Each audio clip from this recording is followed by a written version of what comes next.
तो दोस्तों ये हमने बना दिया है मुर्गी के चूज़ों के लिए। और ये बेटा आप देख सकते हैं इसमें बाजरी खाते हुए, ये देख सकते हैं इसका मुंह नहीं जा रहा है।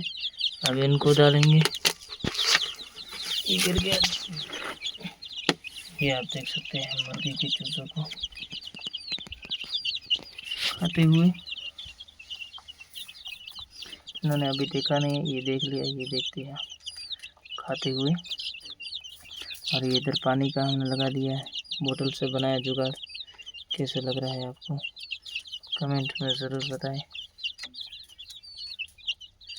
ये देख सकते हैं आप बाजरे के बीज खाते हुए, ये इनके लिए अच्छा है। ये नालायक जो है अभी बाहर डाल दे रहे हैं।